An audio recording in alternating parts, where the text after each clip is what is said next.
As some of the wildest looking and most high-tech new ATVs on the market, the from-the-factory mud-modified beasts from Arctic Cat and Can-Am make a big statement wherever they go, whether it's parked at our shop, going down the freeway on a trailer, or in their home environment, powering their way through fender-high mud holes.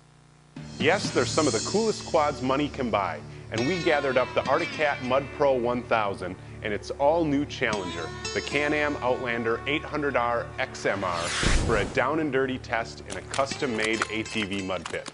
ATV Magazine editor John Prusak and I headed out to a mud pit west of our Twin Cities offices. We suited up in waders, strapped on helmets we didn't mind trashing, and set out to find out which manufacturer builds the current king of the mud bog. Our bright green Mud Pro 1000 came with a snorkel standing 12 inches above its front rack, heavy-duty brush guards, stouter gearing, a winch, and 28-inch Maxxis Zilla mud tires riding on 14-inch aluminum wheels. It's an extended chassis from the TRV machines that provide enhanced stability in deep mud. The price is an eye-popping $13,299. Can-Am's Outlander 800R XMR has a complicated name, but takes a similar approach to mud pit domination. Its snorkel is hidden, breathing air from the highest point on the machine, the gauge pod. The XMR also rides on a lengthened chassis and has a winch, but it also comes with adjustable power steering and Can-Am's air control suspension that allows users to raise and lower the suspension with the touch of a button. It's a cool feature that makes for easier, lower trail riding and allows maximum clearance when the going gets sloppy. Even with these added features, the Outlander 800R XMR rings up at $13,099, a whole $200 cheaper than the Mud Pro. Both factory boggers made a pretty big splash, and we had a blast playing around in the mud.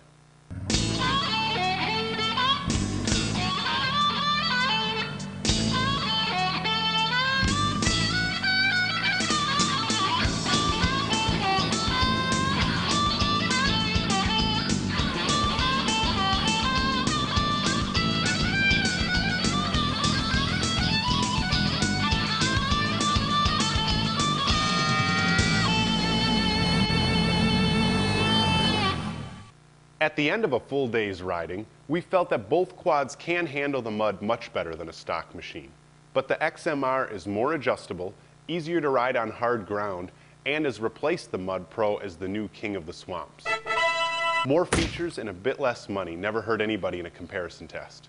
For the full story on our Kings of the Bog shootout and details on every single new ATV coming for the 2011 model year, check out our Buyer's Guide issue of ATV Magazine, hitting newsstands in late December or early January.